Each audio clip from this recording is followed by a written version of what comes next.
Welcome to the PSL Dentist Podcast, where healthy smiles meet real talk. Hosted by Port St. Lucie's very own Dr. Stephen Blank, the one dentist who's been making the Treasure Coast smile for decades. From one-visit crowns to clear aligners, Botox, and even lifting threads, yep, your dentist does that too. So sit back, open wide, not literally please, and get ready to sink your teeth into today's episode. A faster crown does not mean a cheaper shortcut. It means smarter technology working in your favor. Welcome back, everyone. Frederick, co-host and producer here in the studio with Dr. Stephen Blank, your Port St. Lucie dentist. Dr. Blank, how's it going today? Wonderful, Frederick. It's good to be back with you again. Excellent. Great to be here with you. So, Dr. Blank, shall we jump right in? Can you please tell us what is the process behind a one-visit crown? That's a great question because so many people are just now hearing about that. And they know in the past, it was always I had to go to the dentist and then I had to wait a couple weeks and I had a temporary crown. I couldn't go out of town or I was worried about my temporary. And then I had to go back to the dentist and kill time off of work again. So the one visit crown is a wonderful way to go. In my office, we've been doing them for 6 years now with a milling machine in-house right here on property. And for the patient, it's a great procedure. When they come in for their crown work after we've discussed it and they've agreed that that's what's appropriate and we schedule the care, we work on the tooth like we always have. We make it numb so they can be comfortable. And I do my reduction carefully. And when we're finished, we no longer take those rubber goopy impressions. So a lot of patients tell me afterwards, oh, if I knew that, I would have been there sooner. And we scan the tooth with a 3D scanner now. It looks like a little small little camera that just goes in the mouth, not like your cell phone, smaller. And it records the tooth in 3 dimensions, the top teeth, the bottom teeth, how they fit together. And then that data is sent across the hall to my laboratory. And in my laboratory, we were used to have plaster bins on the wall and make models out of plaster and stone. Now we have a computer, and that computer designs crowns for me. So it does the artificial intelligence, creates the crown. I go in and detail the edges of it where I want things to finish. I verify the shape of the design. So I have complete editing control. The AI gets me started and then I do the finish.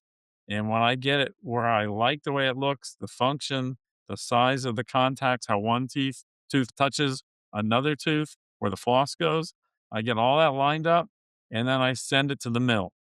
The milling machine takes a block of ceramic, and we have different types of ceramic, different sizes, different colors.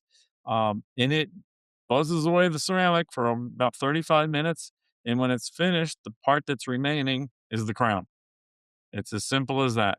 It's a lot of technology, but it's been worked out over the years where it's become better and better. From when I first got it to where we are now, the design stages are simpler. The milling speed is even better. So instead of 35, 40 minutes, we're finishing in 32 to 35 minutes now. And all I need to do is polish it at the end, make it smooth, try it in. If the fit is good, the color is good, and it almost always is, in it goes, done. One visit. Wow, that is amazing. Thank you for that very detailed walkthrough. I'm sure the viewers really appreciate it.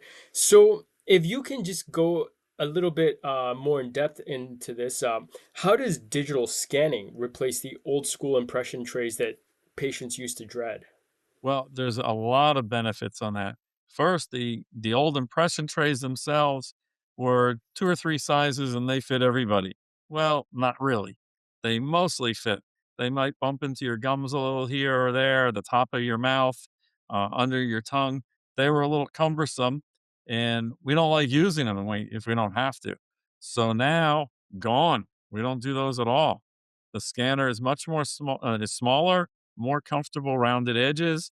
And when I did the rubber impressions, the vinyl polysiloxane, VPS we call it, those would go in your mouth and stay for 2 to 3 minutes. And you had to sit there, a mouthful of stuff in there and the saliva and just a little awkward. Now, when we can do the scanning, I'm typically able to scan an arch in 30 seconds. So I do top, bottom, and the bite registration's 2 or 3 seconds. That used to be a whole minute of here, bite on this stuff and hold it for a minute. So now that's done 3 seconds out of there. So it really reduces the time that the patient has things in their mouth. There's nothing in the mouth that's going to go down the throat. There's no rubber goopy stuff that can slide backwards or make you feel that gagging reflex. And a lot of people tell me that that gagging feeling is one of the reasons they stay away from the dentist. So it's a big, big change. The other part is digital data is collected. And then what I do with it, whether I make the crown in my office or if I send it to a laboratory, it's an exact copy the way everything digital is. There's no degradation. The old rubber impressions, if they sat out in the heat too long or travel time, they may not be quite as good. Um, and then they could only use them once. Maybe they could get a second pour out of the plaster. But with the digital ones, we can print a model over and over if it were necessary. I could send it to one lab or send it to a different lab. And it's my data to do what I want. In most cases, they stay in house and we're able to do it for the patient while they're here. That's amazing. So you talked about creating the crown in office, or you have the option to send it to a lab. Yep. Can you please walk us through how the in-office milling machine creates the crown? Well, the milling machine takes the instructions from the design software.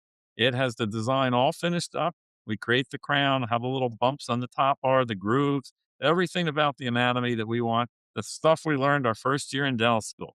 It always comes back to us. And then that is packaged up and that project is finished. That's the design software. Then it goes into the milling software. It looks like the same computer, but there's two programs running. And the milling software creates the instructions that tells that milling machine how to buzz on that block of porcelain and remove all the excess, what the shape needs to be. It creates the strategy for what order to go in. And I don't need to know any of that. I just click start and it does it all. Amazing. So you talked about porcelain. So that leads me to my next question. What materials are used for one visit crowns and how do they compare to lab-made options? Very good question. A lot of people wonder, am I getting the same thing? Is this as good as if it went to the laboratory? Well, my laboratory is a laboratory. It's the same materials. I'm using a material called Bruxer now. It's an all zirconia crown. There's no layering or areas of weakness in it. They're very, very strong. So there's no need for a metal layer.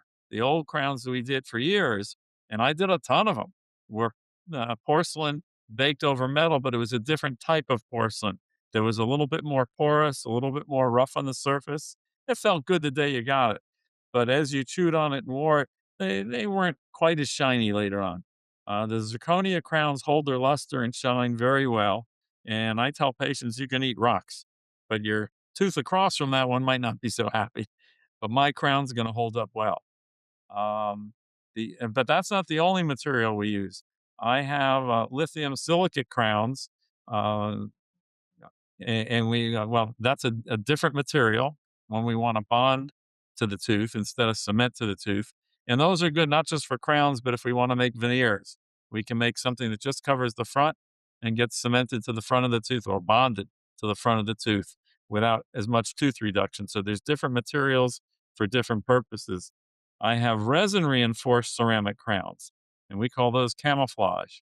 And those mill instead of 35 minutes, they'll mill in about 6 or 7 minutes. It's a little softer material, but it's still meant to be a permanent material where I can do either fillings or onlays that cover the top of the tooth or even full crowns in cases where I need a temporary or a crown that's going to last, but maybe stronger than a temporary crown, but the tooth might not be the world's best tooth. So we need to do something less expensive for an interim. And I always tell patients it's an interim, but long enough where you might have trouble remembering who made it for you. If it falls out next week, that would be a problem. We want something that's going to last long enough for patients say that was a good investment in my health. So we have, and then the other one that I've done a lot of lately are temporary crowns, and these I call these biotemps. They're an acrylic resin, but it comes in a block, and we mill the crowns from that. We can mill multiple ones. So if a patient comes in and a tooth broke off at the gum line, something fell out or decay or some crazy reason where they're going to lose a tooth, I can prepare the tooth on either side for a crown, and in the laboratory design a three-tooth bridge. The machine will mill that in about 25 minutes and done. It's much softer than ceramic. So while that's busy milling, we can remove the remaining broken root if that's necessary. And then on the same visit, temporary bridge goes in, covers the extraction site, and they go home with the space filled and healing. We're not ready to send it to the laboratory or make a three-tooth bridge in the office because they have to heal. Their gums are going to shrink. There's a hole in their head literally right now, and it needs to grow gums. So the temporaries compared to what I used to make chairside, and I think I'm pretty good, these are better. They're smoother, they polish well, no air bubbles in them because they're not made in your mouth. The old way, we put acrylic in your mouth and it smelled like a nail salon and it had to harden. And then we'd trim and grind and have dust all over the place. And then we'd try to polish them up. And this is just better. So technology driven results are really worth it to the patient. Wow. Wow. Thanks for sharing that. That's such an amazing evolution of technology, processes, and all that. So, in closing, could you please share with us what types of patients or situations benefit most from a same day crown? Well, a lot of my patients are working and they don't want to take off 2 days to get a tooth fixed. If they have to take off an afternoon or a morning to go get their tooth worked on and they're finished at the end of that visit, they're happy. Two reasons. One, they don't have to drive back and forth in traffic around here is crazy. And the second one, they don't need to be anesthetized twice. If their tooth needs, a little Novocaine, they don't need to do that 2 times, one time and done. And they don't have that temporary time. And they don't have to go back to their boss and say, I need to go back to the dentist again in next week or 2 weeks from now for that same tooth. So it really expedites things and it manages the patient's time better. They don't have to be as time conscious for their dental care. Amazing. Amazing. Well, Dr. Blank, thank you so much for breaking that down so clearly. We do appreciate your insights, and for everyone tuning in, we'll see you all in the next episode. Thank Thank you you. for the great questions. That's a wrap for the PSL Dentist Podcast, where smiles are brighter and laughs are always cavity-free. To keep your smile in shape, call 772-878-7348 or visit psldentist.com to schedule your appointment with Dr. Stephen Blank, the one-stop doc for smiles, beauty, and everything in between. Until next time, keep flossing, keep smiling, and keep listening.